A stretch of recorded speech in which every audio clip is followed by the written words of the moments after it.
Yes student, इस last वाले video में हमने मेंडल्स के तीनों लॉ के बारे में हम स्टडी कर चुके थे। ठीक है, law of dominance, law of segregation and law of independent assortment. So student, firstly I request all of you कि जो क्रॉस मैंने करवाया था मेल और फीमेल का, फर्स्ट F1 जनरेशन को एज अ मेल और फीमेल लेके, अब आपको वो खुद सेल्फ करके देखना है बेटा।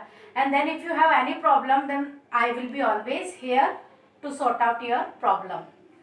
So beta, now we are studying about the what is the importance of Mendel's law, means why we are studying about these laws, what is the reason to study of these laws। तो कई सारी importance है इन Mendel's के law की। तो देखो, first तो आप खुद ने देखा होगा कि हमें कैसे पता लगा कि पर्टिकुलरली हमारी बॉडी में, ह्यूमन बॉडी में भी अगर एक कैरेक्टर होता है, ठीक है, तो उसके लिए पर्टिकुलर एक ही जीन रेस्पॉन्सिबल होता है जो कि हमारे पेरेंट्स ऑफ स्प्रिंग में आता है। क्लियर है चीज? ठीक है, सेम इसी तरह से देखिए, bye crossing our useless character can be removed. जब हम मेल और फीमेल का क्रॉस करवाते हैं तो अगर हमें पता है कि ये यूजलेस कैरेक्टर है तो उस कैरेक्टर को जो भी जीन रिप्रेजेंट कर रहा है हम उसको ड्यूरिंग क्रॉसिंग ओवर रिमूव कर सकते हैं। यानी कि जो ट्रेड्स या जो कैरेक्टर F1 जनरेशन के लिए यूजफुल नहीं है हम उन्हें रिमूव भी कर सकते हैं, लेकिन कब? जब हमें पता लगे कि पर्टिकुलर कैरेक्टर के लिए पर्टिकुलर जीन रेस्पॉन्सिबल है। सेकेंड है, देखो, new character cross hybrids can be better understood. आप सबने देखा होगा कि जो क्रॉस करवाने के बाद जो हाइब्रिड बनता है, जैसे कि मेल और फीमेल के बीच में जब क्रॉस होता है और जो ऑफ स्प्रिंग यानी कि जो बच्चे जब जब जनरेट होते हैं तो उनमें जो कैरेक्टर आए हैं वो हम इजीली स्टडी कर सकते हैं जीन कॉन्सेप्ट के थ्रू या मेंडल्स के लॉ के थ्रू, क्योंकि हमें यही तभी हमें पता लग रहा है कि मेल और फीमेल में क्रॉस होता है और जीन गैमेट बनते हैं। पर्टिकुलर एक गैमेट एक एलील को लेता है यानी कि एक कैरेक्टर को लेता है और जो डोमिनेंट होता है वही हमारी F1 जनरेशन में यानी कि ऑफ स्प्रिंग में जनरेट होता है।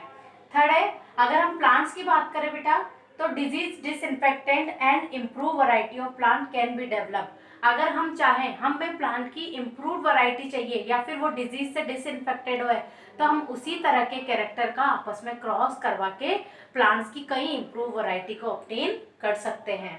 ठीक है। Fourth one is various harmful gene being recessive can not be express. देखो, एक इसका सबसे बड़ा एडवांटेज ये भी है कि जब हम क्रॉस करवाते हैं तो हमने ये देखा है कि F1 जनरेशन में ओनली डोमिनेंट कैरेक्टर ही रिप्रेजेंट होते हैं। तो जब F1 जनरेशन में डोमिनेंट कैरेक्टर ही रिप्रेजेंट होते हैं तो कई सारे जीन ऐसे होते हैं बेटा जो कि हार्मफुल होते हैं। अच्छा है, वो हार्मफुल तो होते ही है, प्लस इसके साथ साथ रेसेसिव होते हैं। तो रेसेसिव होने की वजह से वो F1 जनरेशन में भी रिप्रेजेंट नहीं हो सकते। तो ये इस लोग का सबसे बड़ा एडवांटेज है कि कई सारे जीन हार्मफुल होते हैं लेकिन रेसेसिव होने के वजह से वो F1 जनरेशन में रिप्रेजेंट नहीं होते, यानी कि अपना हार्मफुल इफेक्ट वहां नहीं शो कर पाते। क्लियर है? अब बेटा आगे हम पढ़ेंगे बैक क्रॉस। देखो, बैक क्रॉस क्या है? बैक का मतलब आपको पता है पिछला, ठीक है। तो बैक क्रॉस में जनरली क्या होता है? F1 generation. अब आपको पता है F1 जनरेशन क्या थी? कैपिटल टी और स्मॉल टी। ठीक है, आपको हमेशा ये रिमेंबर रखना है कि F1 जनरेशन में हमें क्या ऑब्टेन हुआ था, कौन सा प्लांट ऑब्टेन हुआ था। जब हम F1 जनरेशन का क्रॉस करवाते हैं with any one of its parent, किसी भी पेरेंट से, वो पेरेंट क्या हो सकते हैं? कैपिटल टी भी हो सकते हैं या फिर स्मॉल टी भी हो सकते हैं, क्योंकि आपको पता है हमने जब क्रॉस करवाए थे तो दो तरह के प्लांट लिए थे, एक तो होमोजाइगस टॉल यानी कि कैपिटल टी और एक होमोजाइगस ड्रॉप यानी कि स्मॉल टी। तो सबसे पहले बैक क्रॉस क्या है कि F1 जनरेशन का जब हम किसी भी पेरेंट से क्रॉस करवा रहे हैं तो उसे हम बोल देते हैं बैक क्रॉस। अब ये जो बैक क्रॉस है बेटा ये बेसिकली टू टाइप्स के होते हैं। लिसन केयरफुली, ये जो बैक क्रॉस है ये भी टू टाइप्स के होते हैं, या अपन कह सकते हैं टू कैटेगरी में इनकी स्टडी करेंगे। फर्स्ट आता है आउट क्रॉस। तो देखो, आपको इतना सा ध्यान रखना है, इसमें हम F1 जनरेशन का क्रॉस करवा रहे हैं डोमिनेंट पेरेंट से। अब आपको पता होना चाहिए इन दोनों में से डोमिनेंट कौन सा था, कैपिटल टी या स्मॉल टी। तो इनमें डोमिनेंट था कैपिटल टी। तो हम यहाँ F1 जनरेशन का क्रॉस करवा रहे हैं डोमिनेंट पेरेंट से। तो देखिए, सेम F1 जनरेशन है, ये पेरेंटल जनरेशन है हमारी, ये गैमेट बने capital T small T, here capital T small capital T.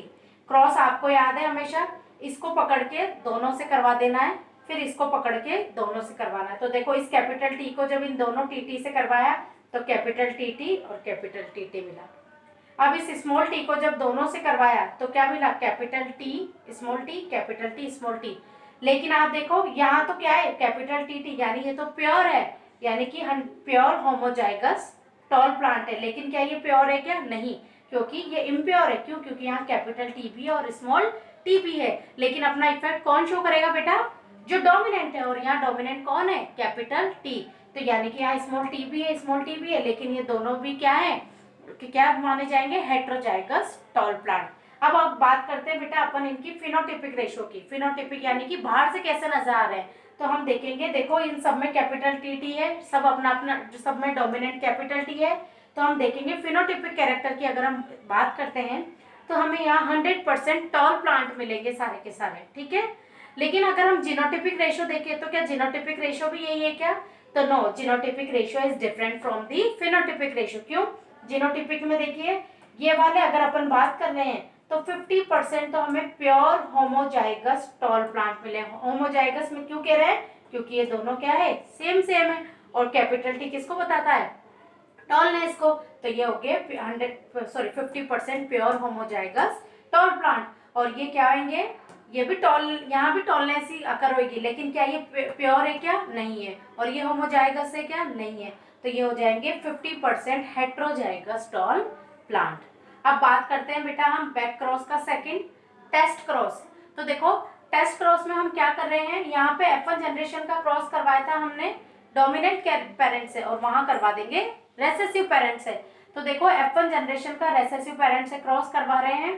Crossing का पैटर्न आपको याद रखना है, एक को लेके दोनों के साथ करवा देना है, फिर दूसरे को लेकर दोनों के साथ। सेम इसी तरह से देखिए कैपिटल टी को उधर स्मॉल टी टी से करवाया है, फिर स्मॉल टी को भी उधर दोनों स्मॉल टी टी से करवाया है।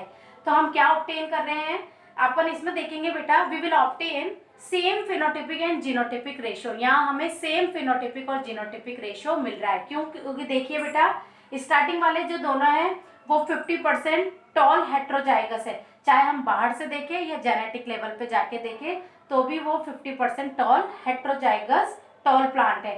और अगर हम उधर वाले देख रहे हैं तो जेनेटिक लेवल पे देखें या फिनोटिपिक लेवल पे तो भी वो क्या है, स्मॉल टीटी और स्मॉल टीटी है। तो वो क्या है, 50% प्योर होमोजाइगस ड्रॉप प्लांट है, ठीक है।